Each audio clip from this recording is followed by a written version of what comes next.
तो last class में मैंने बैक बॉन्डिंग कराई, उसके कुछ केसेस कराए और उस पे आपने देखा है क्वेश्चन मैंने डाला। मेरे पास और वैरायटी थी लेकिन वो सारी डीपीपी में जा चुकी। बैक बॉन्डिंग पे बहुत कम क्वेश्चंस बनते हैं, बहुत कम 11th क्लास में। तो जब मुझे आगे के चैप्टर्स में मौका मिलेगा मैं आपको बैक बॉन्डिंग के क्वेश्चन का एक्सपोजर देती रहूंगी, बहुत मिलने वाला है मेरे को मौका। अब मैं वो लास्ट स्ट्रेच खत्म कर दूं जो जहां हम लास्ट क्लास छोड़ी थी, तो थोड़ा टाइम आज बचा है तो आज यूटिलाइज कर लेती हूँ। That is bridge bond. बस अब केशव आर्यन, अब जिस भी क्वेश्चन पे हो छोड़ो, अब आ जाओ ब्रिज बॉन्ड पे। ब्रिज जैसे नाम बताता है बिल्कुल वैसा ही है, दो एटम्स को जोड़ता हुआ। लेकिन ये नॉर्मल बॉन्ड तो है नहीं, वरना मैंने इसकी हाइब्रिडाइजेशन वगैरह सब कुछ कर लेना था। ब्रिज बॉन्ड का जो नाम सजेस्ट कर रहा है वही होगा। अब मैं आप लोगों के सामने बोरोन का एक कंपाउंड लिखती हूं। अब बैक बॉन्डिंग करने के बाद आपको बहुत आराम से पता चल गया बोरोन जो है वो इलेक्ट्रॉन डेफिशिएंट कंपाउंड्स बनाता है। वहां इलेक्ट्रॉन की डेफिशिएंसी होने की वजह से स्टेबिलिटी है नहीं, रेदर स्टेबिलिटी है पर उसकी इच्छा रहेगी और स्टेबिलिटी लेने की, क्योंकि उसके पास ऑप्शन है। उसका एक ऑर्बिटल खाली पड़ा है, इन दोनों बोरोन का एक एक ऑर्बिटल खाली पड़ा है। तो अब जब पिछली क्लास में मैंने BF3 लिखा था तो मैंने बैक बॉन्डिंग करा दी थी। बोरोन के पास फ्लोरीन था तो उसने बैक बॉन्डिंग कर दी थी, बहुत अच्छी बैक बॉन्डिंग फ्लोरीन में हुई, इसलिए सबसे वीक लुईस एसिड वो होता है। बहुत ही बुरी बैक बॉन्डिंग बोरोन और आयोडीन में हुई, इसलिए सबसे अच्छा लुईस एसिड वो होता है। ये आप अभी टेस्ट में भी करके आ रहे हो और ये आपने लास्ट क्लास में भी किया। अब क्या यहां पर बैक बॉन्डिंग का स्कोप है? क्यों भव्या, सारा, योशिता, यहां है बैक बॉन्डिंग? ये भी तो बोरोन है BH3, इसमें भी एक वेकेंट ऑर्बिटल पड़ा है। क्या यहां बैक बॉन्डिंग होगी? सिंपल क्वेश्चन, बैक बॉन्डिंग होगी कि नहीं होगी? बोरोन के केसेस में आपने देख लिया, क्यों नहीं होगी भव्या? यस, और हाइड्रोजन के पास देने को लोन पेयर नहीं है। इसके पास डेफिशिएंसी तो थी लेकिन इसके पास लोन पेयर इसके पड़ोसी के पास है नहीं, तो नो बैक बॉन्डिंग। पर बोरोन का नेचर तो यहां भी वही है, ये तो इधर उधर झांकेगा।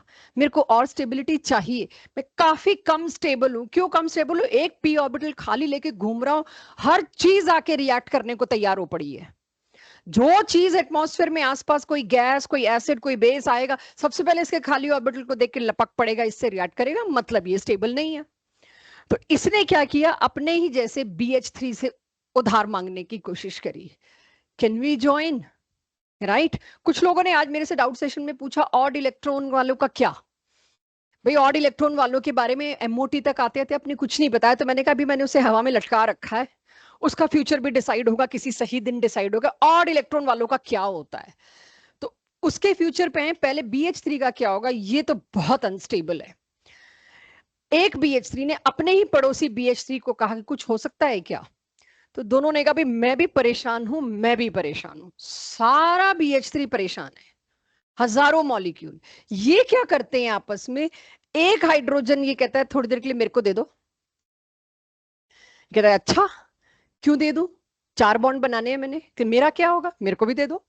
तो कहता है मेरा भी ले ले। इनफैक्ट यही हो रहा है, ये वाला बॉन्ड इधर, ये वाला इधर, तो इस चक्कर में, इधर उधर के चक्कर में, वही दो डॉग एक बोन से जुड़े हुए हैं, बोन तो एक ही है। अब अगर वो बोन ये थी तो कभी इस डॉग ने पकड़ ली, कभी इस डॉग ने पकड़ ली।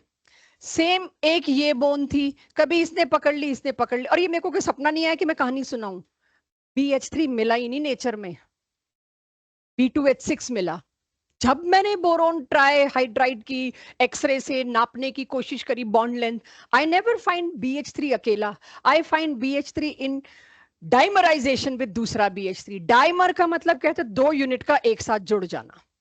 तो 2 BH3 ने आपस में नेगोशिएट करके क्या किया, बहुत ही अजीबोगरीब चीज आपने देखी कि ये वाला भी ब्रिज बॉन्ड कह दिया मैंने, ब्रिज हाइड्रोजन। ये हाइड्रोजन दोनों के बीच में ब्रिज है। आप हर जगह देखो हाइड्रोजन ही कुछ गड़बड़ करी जा रहा है। हाइड्रोजन ये ब्रिज है, कभी अपना बॉन्ड इसके साथ बनाता है, कभी अपना बॉन्ड इसके साथ बनाता है, सेम गोज फॉर नीचे वाला। तो दोनों BH3 इस चीज में खुश थे कि हम कम से कम पूरे 1 मिनट तक अपने एक ऑर्बिटल को खाली नहीं छोड़ रहे ताकि कोई और आके रिएक्ट ना हो जाए। तो कम से कम आधे टाइम के लिए ही सही मेरा p ऑर्बिटल ऑक्यूपाइड है, मुझे कोई आके अटैक नहीं कर सकता कि मैं तो कह दूंगा मेरे पास तो p ऑर्बिटल है ही नहीं, देखो H घुसा हुआ है। सो इस तरह से कुछ एक ऐसा बॉन्ड देखने में आया, ओवरलैप। इस बॉन्ड की शेप क्या लगती है? बनाना। दैट्स वाई इस बॉन्ड को फेमसली बनाना बॉन्ड के नाम से भी जाना जाता है। ब्रिज बॉन्ड और बनाना बॉन्ड, ये कोई नॉर्मल बॉन्ड नहीं है, इसलिए मैं आपको पहले नहीं पढ़ा सकती थी। ये ऐसा बॉन्ड है मजेदार इस चीज में, अगर मैं देखूं 3 न्यूक्लियस हैं, 2 बोरोन और 1 हाइड्रोजन, और इलेक्ट्रॉन कितने हैं? 2। आप उठा के अगेन, जैसे बैक बॉन्डिंग बहुत पॉपुलर पूछा गया है नीट में, खासकर नीट की बात कर रही हूं मैं, जेई की नहीं। 3C2E इलेक्ट्रॉन के एग्जाम्पल गिवन में से कितने हैं? कौन कौन से हैं? या चूज जिस ऑप्शन में सारे ऐसे बॉन्ड्स हैं जो 3C2E। What is this 3C? 3 centre माने 3 न्यूक्लियस, जिसके चारों तरफ 2 इलेक्ट्रॉन बस एडजस्टेड हैं, इधर इधर इधर। ऐसे ब्रिज बॉन्ड को ब्रिज बॉन्ड क्यों कहा गया? 2 बोरोन के बीच इसने ब्रिज बना दिया। बनाना बॉन्ड क्यों कहा गया? बिकॉज ऑर्बिटल ओवरलैप की शेप। ऐसे बॉन्ड को कहा गया ब्रिज बॉन्ड, या इस पर्टिकुलर बॉन्ड को बनाना बॉन्ड भी कह दिया गया। इसका सबूत क्या है? मतलब मैं क्यों ट्रस्ट करूं कि जो बताया जा रहा है वो सही है? जब हमने बोरोन और हाइड्रोजन की बॉन्ड लेंथ्स को मेजर किया, we came to know that boron जो है वो B2H6 में एग्जिस्ट करता है। तो कोई ये भी कह सकता है पास पास थे, तुमने सोच लिया B2H6 BH3 अकेले हैं जी। फिर हमने बॉन्ड लेंथ मेजर करी, ये वाली बॉन्ड लेंथ तो छोटी है, क्योंकि ये प्रॉपर 2 सेंटर 2 इलेक्ट्रॉन बॉन्ड है। सिंपल बॉन्ड्स क्या होते हैं? 2 न्यूक्लियस और 2 ही इलेक्ट्रॉन्स, राइट? सिंपल बॉन्ड्स तो यही होते हैं। ये सिंपल बॉन्ड है, सिंगल बॉन्ड है, प्रॉपर शेयरिंग पे है, बॉन्ड लेंथ इसकी छोटी है। इस बॉन्ड की जब लेंथ देखी तो दिस इज लॉन्गर। एक ही BH3 मॉलिक्यूल में 2 बॉन्ड लेंथ कैसे जस्टिफाई करोगे तुम? हाइब्रिडाइज ऑर्बिटल भी सेम है, ज्योमेट्री भी सेम है, सब कुछ सेम है। ये वाला हाइड्रोजन का बॉन्ड लंबा क्यों हो गया इस बोरोन से, जबकि तीनों का ओवरलैप सेम sp2s sp2s और sp2s ऑर्बिटल से है? आपने चुन के देखे कितने हाइड्रोजन H हैं, जिसमें से 4 की बॉन्ड लेंथ तो है छोटी, 2 की बॉन्ड लेंथ बड़ी, और वो दोनों हैं भी ब्रिज वाले बीच में। तब समझ में आई बात कि BH3 तो अकेला एग्जिस्ट ही नहीं करता, ये तो B2H6 एग्जिस्ट करता है। इसीलिए इस बॉन्ड को हमने ब्रिज बॉन्ड की कैटेगरी में देखा। तो कोई मुझसे B2H6 का स्ट्रक्चर पूछे, this is right way of giving its structure, this और दिस, बट इस तरीके से आपको थोड़ा समझ आ जाता है। I can understand. पता नहीं आप लोग आज अभी राइटिंग के मोड में है कि नहीं, लिखने की इच्छा में है कि नहीं, क्योंकि टेस्ट निकला है। बेशक मत निकलिए, PDF मैं अभी अपलोड कर दूंगी, बट ये आपके पास होना चाहिए। फिर क्या ब्रिज बॉन्ड एक B2H6 को ही समझाने के लिए आपने दिया? तो यहां से आपको 2 क्वेश्चन नीट के, खासकर क्योंकि नीट में कवरेज ज्यादा है इसकी, बता दूं। बॉन्ड लेंथ का ऑर्डर पूछ लेते हैं, कौन से 2 हाइड्रोजन मैंने लेबल कर दिए, B for bridge, A for axial, कह लो कुछ ही कह लो, आपको पता लग जाएगा कौन सा लंबा है और क्यों। बनाना बॉन्ड के नाम से पूछ लेते हैं, 3C2E के नाम से पूछ लेते हैं, स्कूल पेपर्स का नहीं है। तो इस तरह से ब्रिज बॉन्ड, बनाना बॉन्ड, 3C2E, क्यों इसमें 2 अलग अलग तरह के मिले। अच्छा, इनमें से कौन सा एज जो दिया है वो एग्जिस्ट नहीं करता as monomer? BH3 as monomer exist नहीं करता। आप हमेशा क्लास 12th में देखेंगे, जहां भी हमें BH3 इस्तेमाल करना है, हम उसको रिएक्शन में B2H6 लिखते हैं, और इसका नाम है डायबोरेन। इसका नाम क्या है? डायबोरेन। तो डायबोरेन का स्ट्रक्चर नाम में ही डाई है, मतलब 2 यूनिट्स इसकी जुड़ी हुई हैं। क्लियर सबको ये बनाना बॉन्ड या ब्रिज बॉन्ड? लेकिन हमारा मेन टॉपिक क्या चल रहा है? ब्रिज। इससे आपको ब्रिज समझ आ गया तो 3 ही एग्जांपल है शायद मेरे पास। फिर तो एल्यूमिनियम भी यही करेगा, बोरोन के नीचे है। यस, एल्यूमिनियम भी यही करेगा। अब देखिए AlH3 की फिर मैंने 2 यूनिट्स लिख दी, यहां पे फिर आया H, डिट्टो सेम उसी तरह से यहां आया H। Yes, this is also bridge bond. Boron की जगह एल्यूमिनियम उसी के नीचे वाला ग्रुप है। आप टेस्ट में जैसे मेरे से आर्सेनिक पूछना चाह रहे थे, AS, आर्सेनिक नाइट्रोजन फैमिली का मेंबर है, राइट? तो nitrogen phosphorus, arsenic antimony bismuth. मैंने बॉन्ड एंगल्स के बहाने, हाइड्रोजन बॉन्डिंग के बहाने पिछली क्लास में इसीलिए दिखाया था।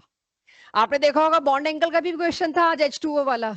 और कल कराते कराते मेरे को याद आ गया था टेस्ट में है, मैं एक बार फिर भी पूछ लूं कि याद आ जाए कि हाँ ऐसा कुछ टॉपिक हमने डिस्कस किया है। सो आर्सेनिक नाइट्रोजन फैमिली का मेंबर है, आगे से आप याद रखना। ये भी ब्रिज बॉन्ड समझ आ जाएगा, सब कुछ सेम। मेरे से ये पूछा जा रहा है फिर तो Al2Cl6 भी, तो Al2Cl6 भी मैं आपके आगे ड्रॉ करती हूँ, देखना बच्चों कुछ और सजेस्ट कर सको अब तो आई विल बी हैप्पी। अब आप ऐसे ऐसे बॉन्ड पढ़ चुके हैं जो आपने कभी सोचे भी ना हो, कोवेलेंट और आयोनिक के अलावा। अब आपकी तरफ से कुछ भी ऐसा आ सकता है जो यहां फिट हो सके। क्या लगता है? एल्यूमिनियम और क्लोरीन, एल्यूमिनियम पर एक वेकेंट ऑर्बिटल है, एल्यूमिनियम पर एक वेकेंट ऑर्बिटल है, और चारों तरफ लगा दिए क्लोरीन। क्या लगता है कैसे इनमें आपस में शेयरिंग? हाइड्रोजन छोटा था, उसका अपना बॉन्ड तोड़ के इधर उधर जाना पॉसिबल था। यहां कुछ और पॉसिबिलिटी अगर मैं कहूं मेरी क्लास को ढूंढने को, एनीवन, क्या कोई और पॉसिबिलिटी है यहां? देखो ये भी अनस्टेबल है फॉर सेम रीजंस, इसका ऑक्टेट पूरा नहीं है, तो ये डरता ही रहेगा कभी भी कोई आके मेरे को अटैक कर देगा, मेरे खाली ऑर्बिटल में अपने इलेक्ट्रॉन रख देगा और मुझे लेने पड़ेंगे। कुछ और सजेस्ट कर सकते हैं यहाँ, एनीवन? हिंट बहुत हद तक सामने है, अगर करना चाहें तो।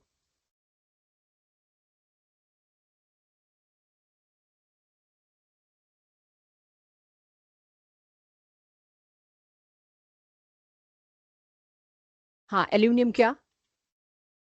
एल्यूमिनियम का आपस में एक एक बॉन्ड, और मैं समझ नहीं पा रही, एल्यूमिनियम का बॉन्ड क्या? आपस में तो इलेक्ट्रॉन कहाँ बचे? उसमें तो 3 ही इलेक्ट्रॉन थे, वो तो हो गए, मैं उस पर तो जा ही नहीं रही है, तो पहली क्लास थी अपनी इस चैप्टर की, एक एक इलेक्ट्रॉन थे, खत्म कर दिए, इस पर तो खाली 3p पड़ा है। बिल्कुल इसके पास लोन पेयर पड़े, इसलिए मैंने बिंदियां बनाई हैं। यस, कोऑर्डिनेट बन सकता है, हाइड्रोजन में तो कोऑर्डिनेट नहीं बन सकता था, राइट?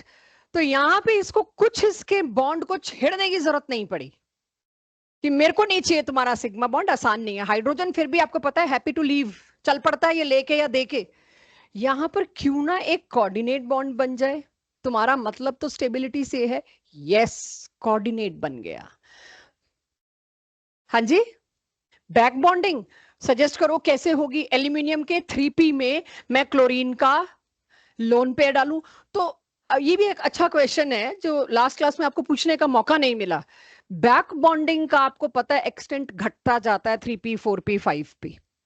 बैक बॉन्डिंग की नौबत तब आए जब एक ही मॉलिक्यूल के अंदर हो। Back bonding is called as pi back bonding. तो इसको आप बैक बॉन्डिंग इसलिए नहीं कह रहे, बैक बॉन्डिंग की डेफिनेशन के दौरान मैंने एक बात करी थी कि इसको पाई बैक बॉन्ड भी कहते हैं। बैक बॉन्डिंग तब जब ऑलरेडी एक सिग्मा बॉन्ड बना हुआ है और ज्यादा इलेक्ट्रोनेगेटिव उल्टा डाल रहा है, तभी मैंने कहा था शायद उल्टा वर्ड बैक है यहां पर। ये यहां पर पहला ही बॉन्ड बन रहा है कोऑर्डिनेट होके, इसको मैं बैक बॉन्डिंग नहीं कह सकती, इसको मैं पाई नहीं कह सकती। बट ये बहुत अच्छा डाउट है, जब मेरे करियर की स्टार्टिंग थी मुझे भी ये डाउट रहता था कि इसको बैक बॉन्डिंग क्यों नहीं कही, और मैं बड़ी अपोलोजेटिकली ये बात मान लेती थी कि मेरे पास इसका भी रीजन नहीं है। बट कुछ साल पढ़ा पढ़ा के, तजुर्बा पढ़ पढ़ के आ गया कि बैक बॉन्डिंग को पाई बैक बॉन्डिंग कहते हैं। जिस दिन से ये बात समझ आई उस दिन से ये भी समझ आ गया। तो यहाँ पहला बॉन्ड बन रहा है सिग्मा, और बैक बॉन्डिंग होती है एक ही एटम के, एक ही मॉलिक्यूल के अंदर। यहां इस मॉलिक्यूल को पड़ोसी से मिल रहा है जो बॉन्डेड नहीं थे, इसीलिए back bonding already existing bond के अंदर होती है, ना कि दो अलग अलग मॉलिक्यूल के अंदर। तो Al2Cl6 is a very popular case, you will receive in class 12th, and I don't know why 12th में आप लोगों से किसी भी बुक में ये क्लियर नहीं किया हुआ एनसीईआरटी में, लेकिन पूरी 12th में आपसे एनसीईआरटी में एक्सपेक्टेड है। आपको पता ही होगा Al2Cl6 एक डाइमर है AlCl3 का, तो AlCl3 भी एक तरह का डाइमर है, इसको भी ब्रिज बॉन्ड कहेंगे। My question is 3 centre 4 electron को जज करो, चेक करो क्या मैंने सही लिखा है। 3 सेंटर हैं बट कुल मिला के इलेक्ट्रॉन 4 इन्वॉल्व है। अब अगर मैं आपको डिफरेंट कलर से दिखा दूं, ये वाला क्लोरीन पकड़ते हैं, इसका एक्चुअल बॉन्ड तो अपने इस एल्यूमिनियम से बना हुआ है, 2 इलेक्ट्रॉन 2 सेंटर, और इसने अपना एक लोन पेयर इसके साथ इन्वॉल्व कर दिया। तो इस पूरे में न्यूक्लियस कितने आए? 3, सेंटर्स कितने आए? 3, इलेक्ट्रॉन कितने आए? 4। That's why it is 3 centre 4 electron bond. तो एक तो मैंने डाइबोरेन पकड़ा, एक मैंने सेम उसका एल्यूमिनियम काउंटर पार्ट पकड़ लिया Al2H6, तीसरा मैंने पकड़ लिया Al2Cl6। अब आपको काफी आदत हो जाती है इसके बाद। लास्ट सजेस्ट मी, ये बेरिलियम डाइक्लोराइड आप लोगों को हाइब्रिडाइजेशन जिस दिन शुरू कराया था, वेस्पर जिस दिन शुरू कराया था, पहला एग्जाम्पल ये होता था, तब हम ये बात भी नहीं करते इस बारे में कि ऐसा कुछ आने वाला है। तो पहले तो मेरी क्लास मेरे को बताया इसकी हाइब्रिडाइजेशन, एसपी भाई दो ही बॉन्ड बन रहे हैं, लीनियर होगी उससे तो कोई बात ही नहीं। चलो एसपी पता है, ज्योमेट्री लीनियर है, 120 डिग्री एंगल है, प्लेनर है, आर्यन यही सो नहीं। सजेस्ट करो, चलो तुम ही सजेस्ट करो, मेरे फेवरेट स्टूडेंट आर्यन, सबसे ज्यादा नाम इसी का लेती हूं मैं।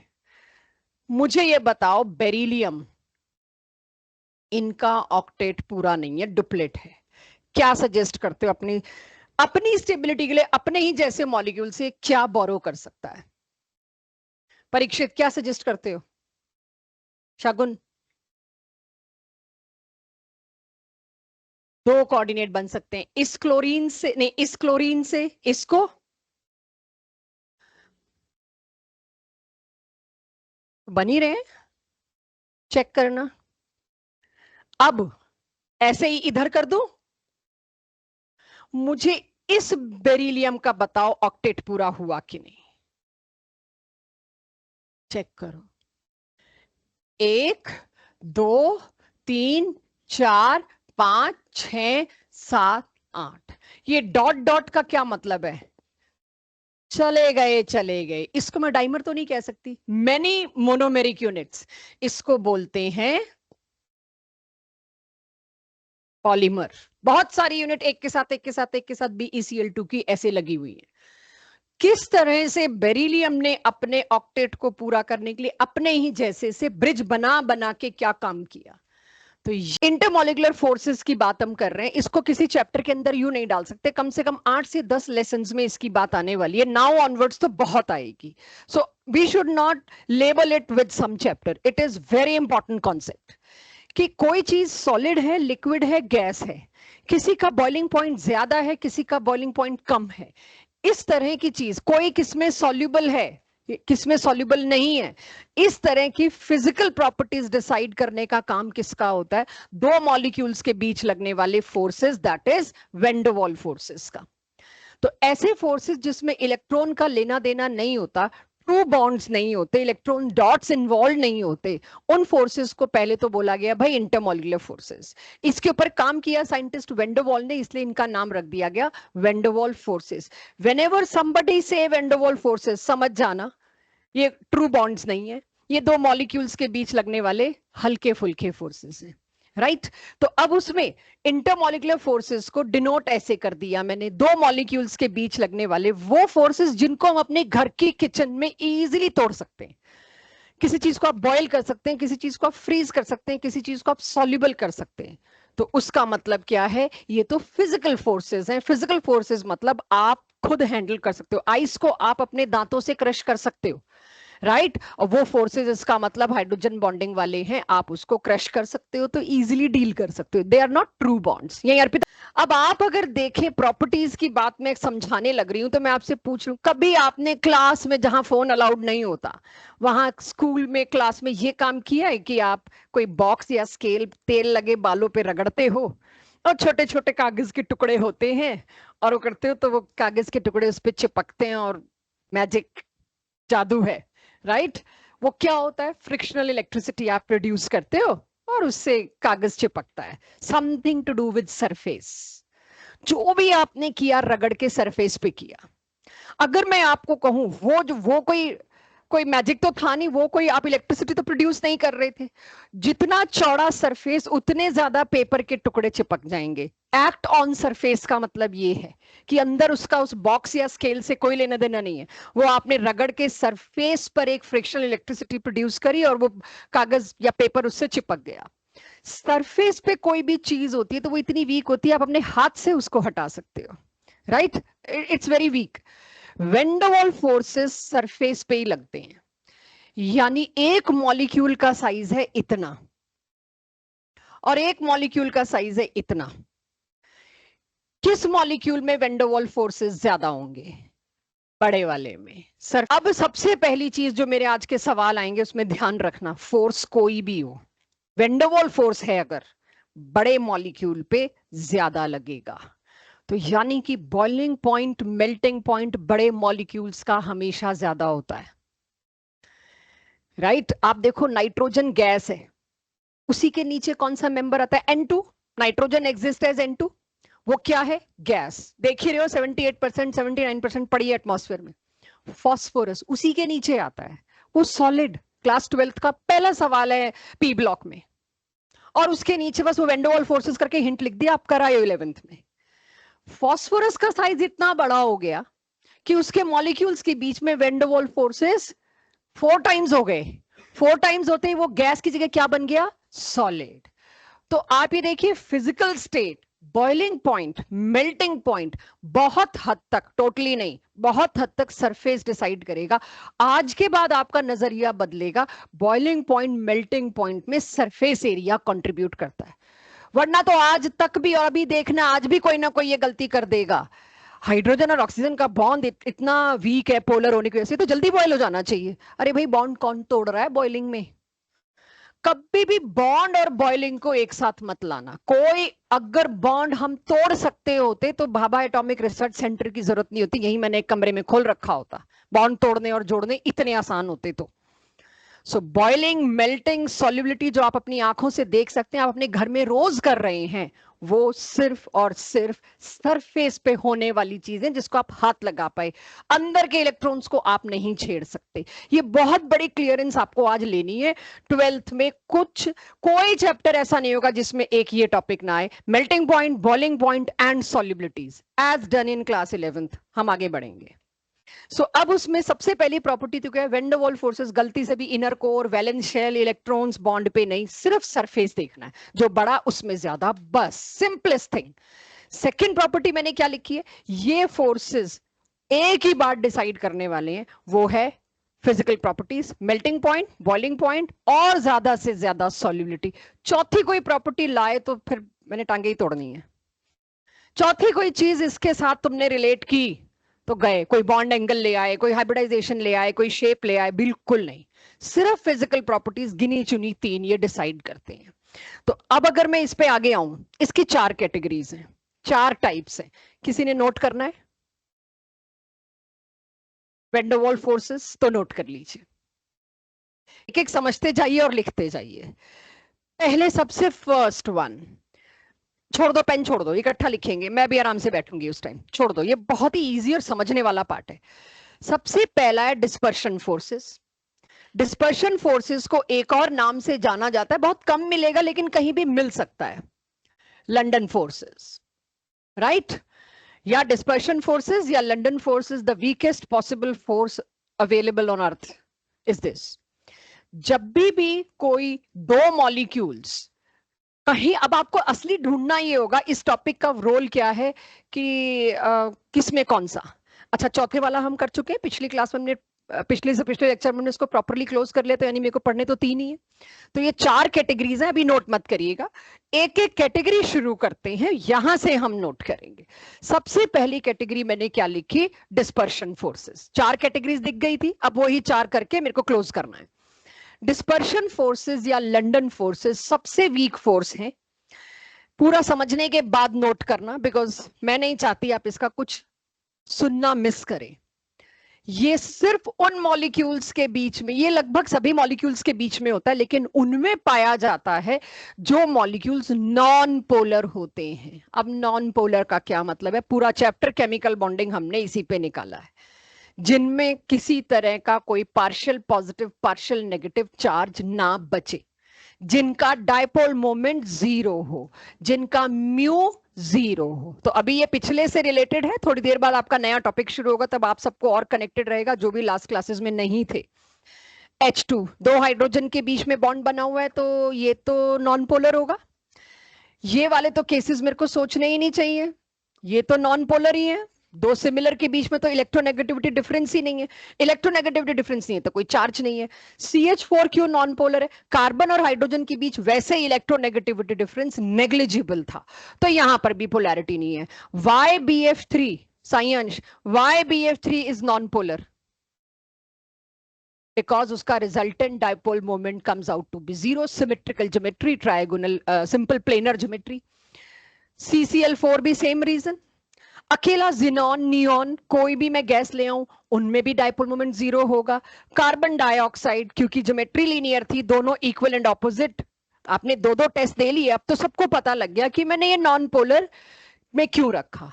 यानी कोई भी दो ऐसे मॉलिक्यूल जिनको ये पोलर नॉन पोलर ना भी समझ आया हो, तो वो इस चीज को अभी इग्नोर कर सकते हैं और डेफिनेशन को समझें दोबारा सभी लोग।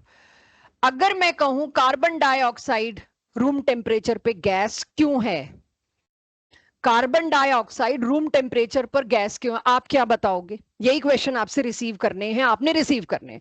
कार्बन डाइऑक्साइड के दो मॉलिक्यूल्स के बीच में सबसे वीक फोर्स लगता है, दैट इज लंडन फोर्सेस और डिस्पर्शन फोर्सेस।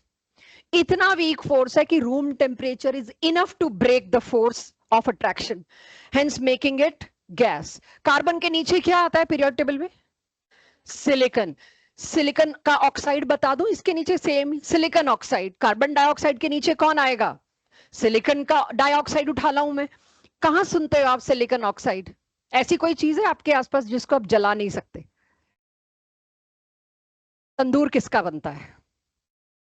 आप सोचिए, तंदूर मेटल का क्यों नहीं बनता? एक तो भाई वो हीट रेडिएट करेगा, खड़ा बंदा जल जाएगा साथ, दूसरा वो खुद ही लाल होके मेल्ट हो लेगा। तंदूर मिट्टी का क्यों बनाते हैं? घर मिट्टी के क्यों बनते हैं? ईंटें मिट्टी की क्यों बनती हैं? जलती नहीं है। ठीक है, ईंटों से क्यों घर बनाए जाते हैं, मिट्टी से क्यों बनाए जाते हैं? कि आग लगे तो भी ढांचा खड़ा रहता है, राइट? मिट्टी जलती नहीं है। वो किसकी मिट्टी में 90% क्या? Silicon oxide. एक तो ग्रुप का कार्बन डाइऑक्साइड रूम टेम्परेचर ना झेल पा रहा, वो तो है गैस। और दूसरा सिलिकॉन डाइऑक्साइड, चलो वो जलता नहीं है, ये सब तो बाद की बात है, आएगा वो क्यों नहीं जलता, वो उससे अच्छा सॉलिड नहीं है मेरे पास, मैं उसे मेल्ट नहीं कर पा रही। ना जलने का एक और मतलब आप ले सकते हो कि वो मेल्ट ही नहीं हो रहा। लेमैन तो ये ले सकता है। आप सोच के देखिए वैन डर वाल फोर्सेस ने क्या एनोमोलस बिहेवियर दिखा दिया। कार्बन डाइऑक्साइड के अंदर फोर्सेस इतने वीक थे कि रूम टेम्परेचर पर गैस है, लेकिन वहीं इसका काउंटर पार्ट इसी के नीचे आने वाला पीरियोडिक टेबल में सब कुछ सेम है। यानी कुछ नहीं केमिकल प्रॉपर्टीज का लेना देना बॉइलिंग पॉइंट, मेल्टिंग पॉइंट और उनकी सॉल्युबिलिटी से। वो लेना देना है दो मॉलिक्यूल्स के बीच में क्या है। कार्बन डाइऑक्साइड के बीच में फोर्स लंदन फोर्सेस थे, जिसकी वजह से वो इतना वीक फोर्स कैटेगरी में आया कि वो रूम टेम्परेचर पर गैस है। क्यों वीक फोर्स थे, सवाल ये है। मतलब क्यों लंदन फोर्सेस थे, ये अगली स्लाइड पे समझ में आएगा। क्योंकि इनमें कोई चार्ज नहीं था, जिनमें किसी तरह का कोई चार्ज सेपरेशन नहीं है, डायपोल मोमेंट जीरो है, उनके बीच में ही लंदन फोर्सेस लगते हैं। रूम टेम्परेचर पे जो भी चीज गैस है उठा के देख लेना आप, सबका डायपोल मोमेंट जीरो होगा। यू चेक रूम टेम्परेचर पे क्या क्या गैस है, आराम से इत्मीनान से पूरा 1.5 साल पड़ा है। जो चीज तुम्हारे पास रूम टेम्परेचर पे गैस आई, methane, highly poisonous gas, sewage gases में है ये बहुत बड़ी। बहुत सारे जो क्लीनिंग लेबर होती है उनकी डेथ इसीलिए होती है कि वो सीवेज में उतरे क्लीन करने के लिए और वहां मीथेन गैस प्रोड्यूस हो रही थी। जो भी चीज रूम टेम्परेचर पे गैस है, मतलब उसमें पक्का कौन सा फोर्स है? लंदन फोर्सेस या डिस्पर्शन फोर्सेस। क्विकली नोटेड, फिर अगली कैटेगरी देती हूं जी।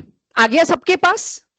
अब इसके बाद उन केसेस का क्या जिनमें थोड़ा सा भी चार्ज आ जाए। और चार्ज क्यों आता है? इलेक्ट्रोनेगेटिविटी डिफरेंस की वजह से। यहां तक आ गया सबके पास?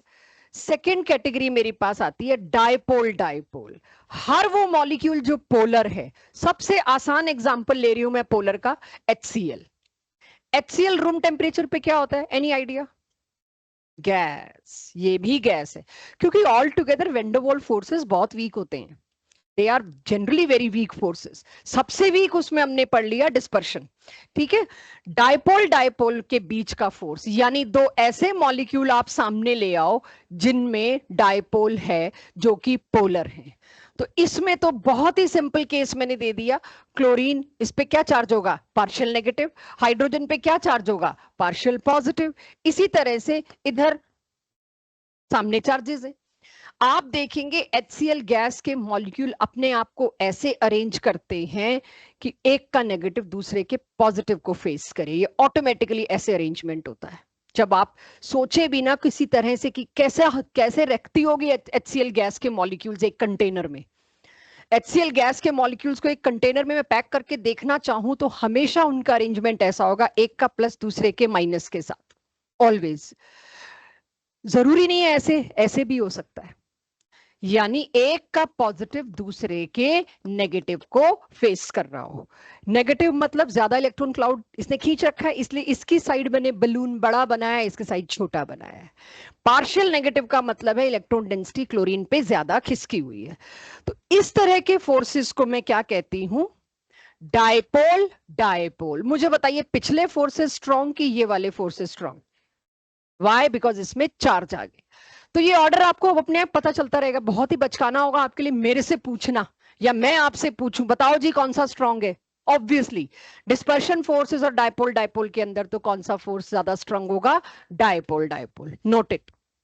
जितने भी पोलर एग्जांपल्स तुमको याद आते हैं मुझे लिखवाते जाओ। चेक। मैं लिख रही हूं, मतलब I know my class is full of smart people, they can manage writing as well as they can manage what I am saying. Sulphur dioxide polar की नॉन पोलर? इसमें आएगा, राइट। इसके बाद BF2Cl पोलर की non polar? Polar, वो भी इसमें आएगा। इसके बाद NO2 पोलर की नॉन पोलर? ये भी पोलर। कुछ और पोलर गैसेस के एग्जांपल? NH3 के अलावा, वो हाइड्रोजन बॉन्डिंग कैटेगरी में जा चुके ऑलरेडी। NF3, right. तो इस तरह से जितने पोलर केसेस आ सकते हैं मैं सारे इसमें डाल सकती हूं। उनमें कौन सा फोर्स ऑफ अट्रैक्शन होगा? Dipole dipole interaction. Check me, जो मैं नीचे लिख रही हूं वो सही है कि गलत? बॉइलिंग पॉइंट का ऑर्डर।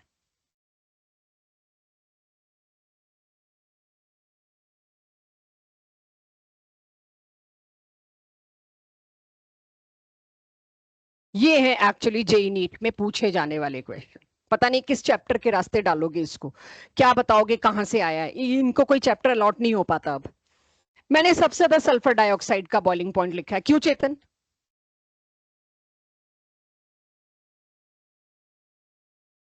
क्या पहला ये आएगा आपका? ऊपर मैं लिख रही हूं इसमें डायपोल डायपोल इंटरेक्शन है। पहले आपको पोलर और नॉन पोलर नहीं सोचना चाहिए। साइज बड़ा होगा कि बाद बाद में करते हैं, मुझे पता है दे एक्ट ऑन सरफेस, लेकिन चार कैटेगरी बनाने का फिर क्या मतलब था? मैं खाली दे एक्ट ऑन सरफेस पे क्वेश्चन पूछ डालती है। यही मैसेज यहां से कन्वे कर रही हूं। सल्फर डाइऑक्साइड में इंटरेक्शन कौन सा है वो मेंशन करो अपनी कॉपी में। Dipole dipole. कार्बन डाइऑक्साइड में कौन सा है? London forces. मतलब तुम साइज तो जब बहुत ही तूफानी बड़ा हो तब शायद मैं इग्नोर करूं उस बात को। साइज कहां लेते हैं? जहां कुछ और डिफरेंस नहीं बचता। रिमेंबर पीरियोडिसिटी चैप्टर में भी यही किया है कि जहां कुछ और नहीं बचता वहां साइज लेना होता है। तो सल्फर डाइऑक्साइड का बॉइलिंग पॉइंट ज्यादा क्यों है? डायपोल। इसके फोर्स हैं तीनों गैसेस। सो ये मत सोचना है कोई लिक्विड सॉलिड हो गया, तीनों गैसेस है। सल्फर डाइऑक्साइड मेजर पोल्यूटेंट है हर लेदर इंडस्ट्री का, हर मेटलर्जी इंडस्ट्री का।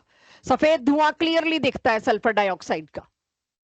वो जो टीवी वगैरह में आपको धुएं से दिखाते हैं वो सबसे ज्यादा सल्फर डाइऑक्साइड होता है, हर इंडस्ट्री से निकलता है ये। तो सल्फर डाइऑक्साइड का बॉइलिंग पॉइंट सबसे ज्यादा है, कार्बन डाइऑक्साइड का उससे थोड़ा कम है। क्यों कम है? इसमें लंदन फोर्सेस है। अब मैंने आखिरी के दो एग्जांपल दोनों वो दे दिए जिसमें लंदन फोर्सेस हैं। N2 का सबसे कम क्यों? Surface area.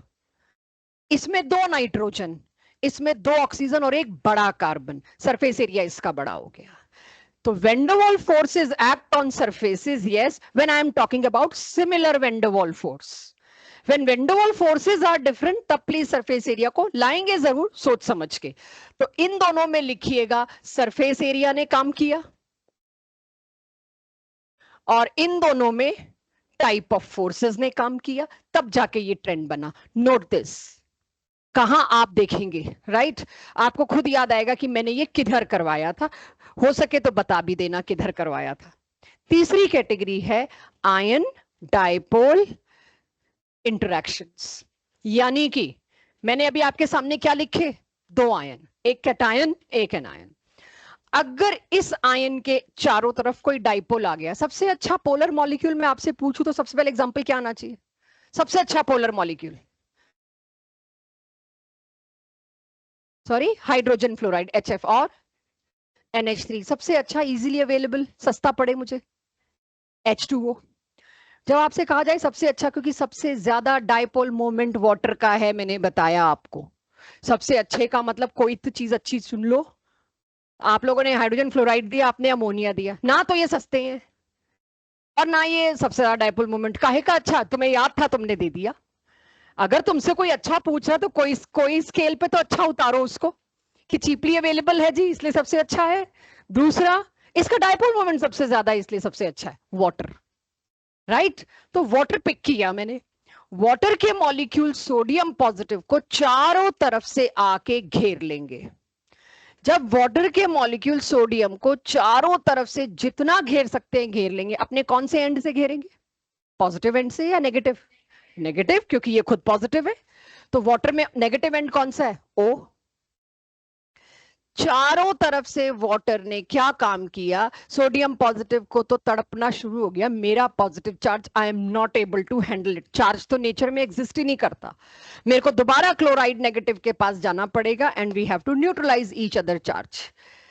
यही वजह है कि NaCl को आप गर्म तवे पे डालो मेल्ट नहीं होता, क्योंकि NaCl के फोर्स ऑफ अट्रैक्शन को तोड़ने की ताकत अर्थ पे तो नहीं है। मैं गर्म तवा बोल रही हूँ, मैं किसी लैब में भी नहीं हो पा रहा। NaCl के बॉन्ड को तोड़ने के लिए मैं नहीं, यहां अपनी इस अर्थ पे तो नहीं तोड़ पा रही, even by using quite drastic conditions. तो क्या क्या आप देखिए NaCl के फोर्स की आप ताकत समझ पा रहे हैं, लैटिस की।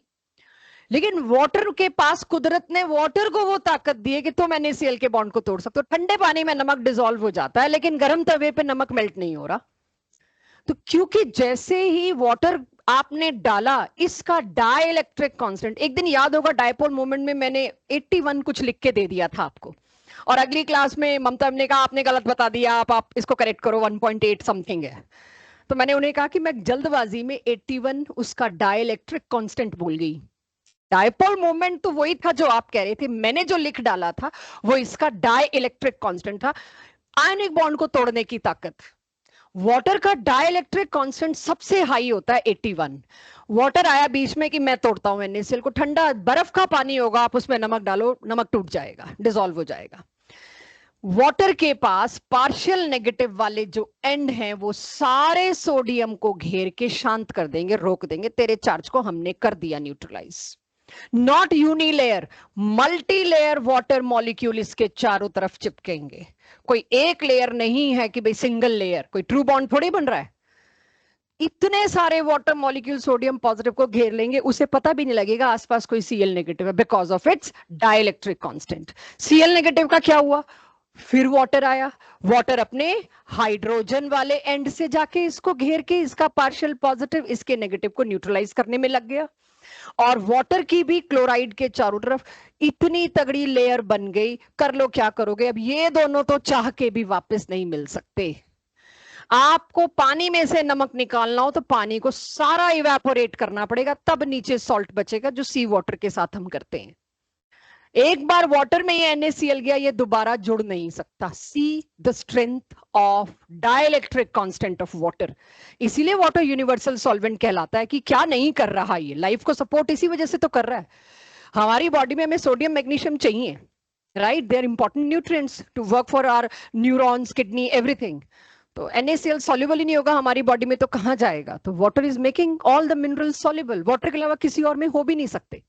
सो यहां कहने का पॉइंट ये था, इनमें बीच में फोर्स कौन सा लगा जो मेरा टॉपिक चल रहा था।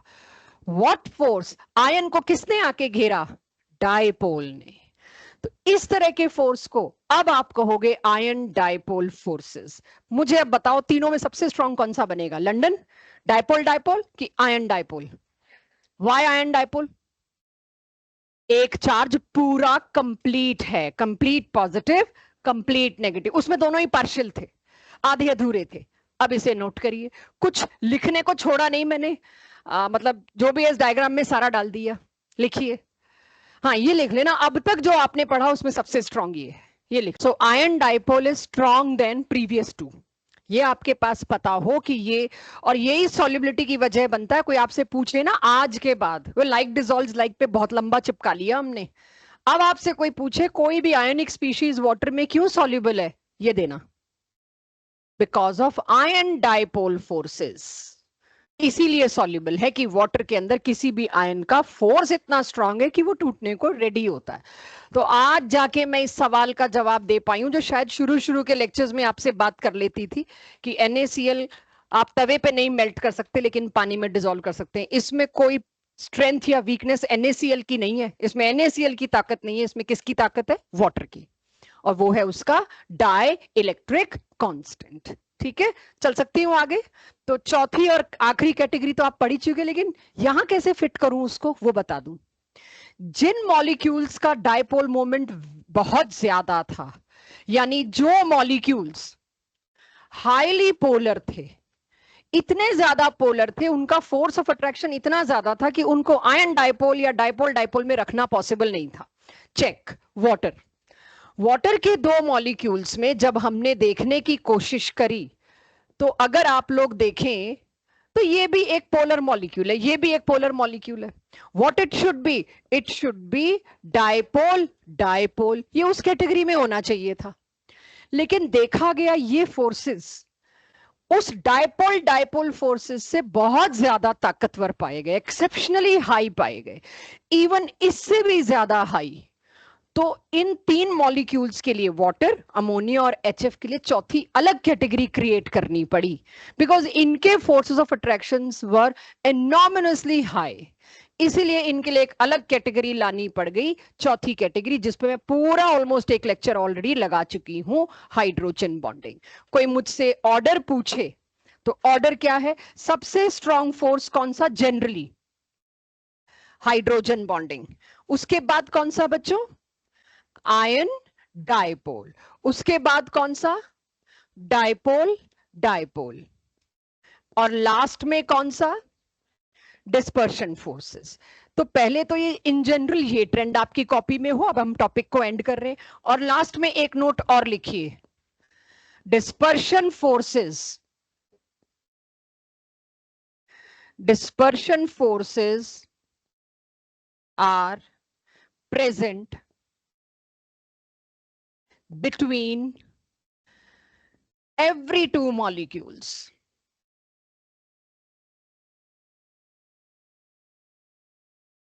regardless of polar non-polar।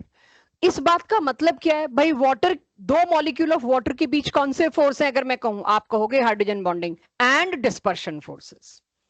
दो HCl मॉलिक्यूल्स में कौन से फोर्सेस हैं? Dipole dipole and dispersion forces.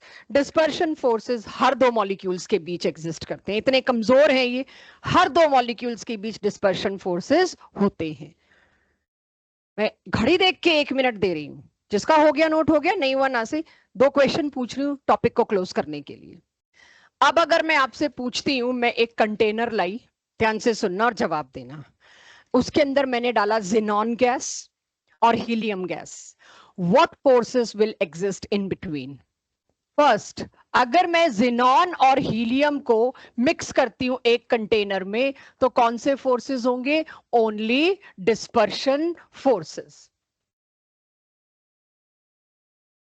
यहां दिमाग लगेगा थोड़ा। चेक, मैं गलती एक्सपेक्ट कर रही हूं।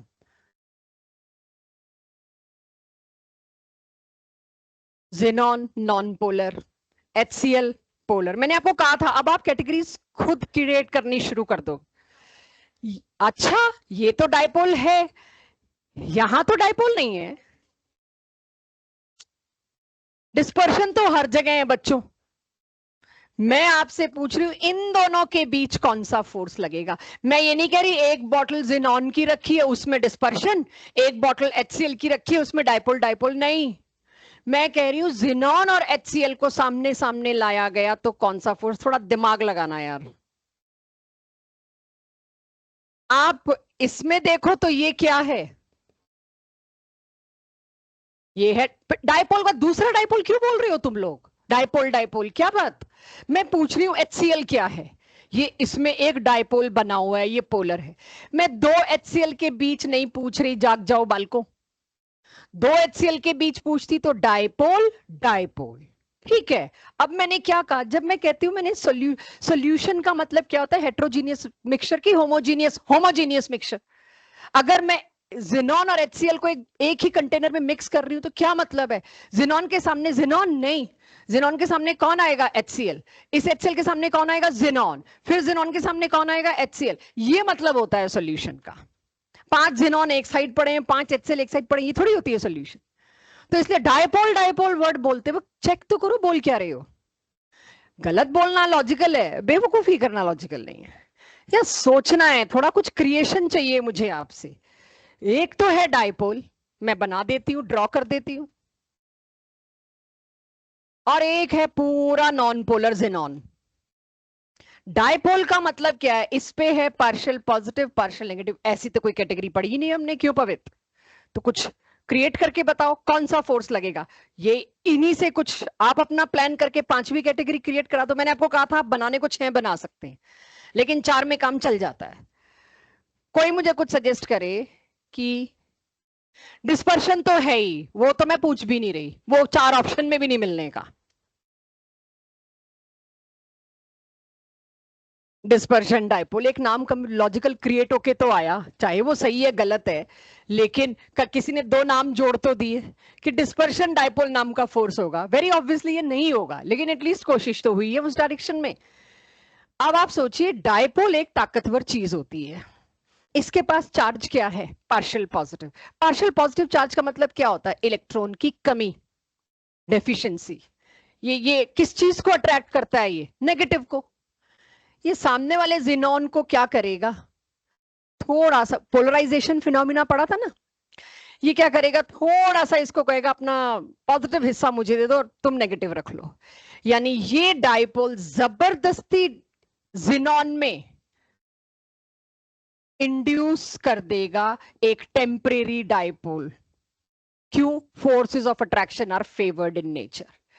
इस कैटेगरी, इस फोर्स को मैं क्या बोलती हूं?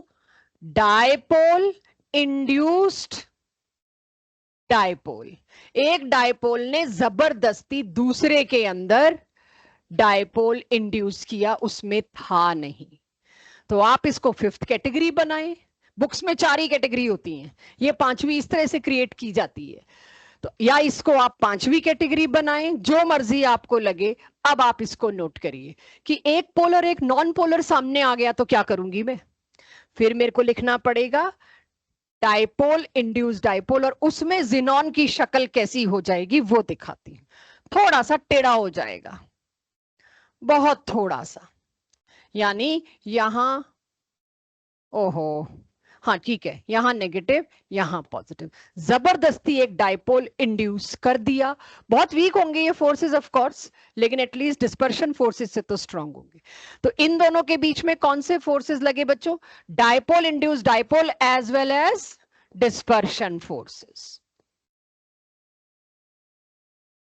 दो फोर्सेस लगे। डिस्पर्शन तो मुफ्त में हर जगह लग ही रहा है, इसे जरा प्यार से नोट करिए। ये क्लास में पढ़ाते पढ़ाते साथ साथ फ्लो में ही आता है। लूं एक और एग्जांपल लूं, तो मैंने पहला एग्जांपल ये लिया, दूसरा ये लिया। अच्छा, इसको भी सोचना बच्चों, गलती मत करना। NH3 और HCl, यहां तो रिएक्शन हो जाएगा।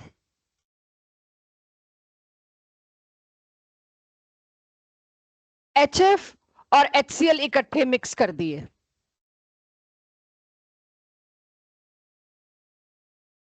सोचना।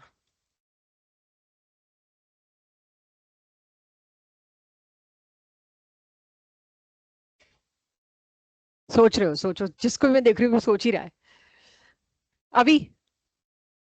राइट, डायपोल डायपोल, क्योंकि ये हाइड्रोजन बॉन्डिंग बनाने के लिए सूटेबल है, बट यहां पे कोई सूटेबिलिटी नहीं मिल रही उसको, तो हाइड्रोजन बॉन्डिंग हो नहीं सकती। एक ही चीज कॉमन है दोनों में, ये भी डायपोल है और ये भी डायपोल है। तो कौन सा फोर्स ऑफ अट्रैक्शन हुआ? Dipole dipole. यही 3 खराब केस ला सकती थी, ले आई। इसमें कोई कैटेगरी क्रिएशन नहीं है। अब आपको समझ आ गया होगा कि किसी एक में हाइड्रोजन बॉन्डिंग पॉसिबल है, सामने वाले में नहीं है, तो हाइड्रोजन बॉन्डिंग हो ही नहीं सकती। हाइड्रोजन बॉन्डिंग के लिए 2 मॉलिक्यूल तो चाहिए, यहां तो थे ही नहीं। एक में हो सकती है, रखे अपने घर बैठ के, अकेला रखे अपने पास, सामने वाला तैयार ही नहीं है हाइड्रोजन बॉन्डिंग को। क्लियर? यहां आपका खत्म होता है वेंडरवॉल फोर्सेस। इसको कायदे से या तो केमिकल बॉन्डिंग के साथ पढ़ाया जाता है या स्टेट्स ऑफ मैटर चैप्टर में। वो चैप्टर कटा तो मैंने यहां पढ़ा दिया। क्लियर है सबको? किसी को कंफ्यूजन? कोई कंफ्यूजन नहीं?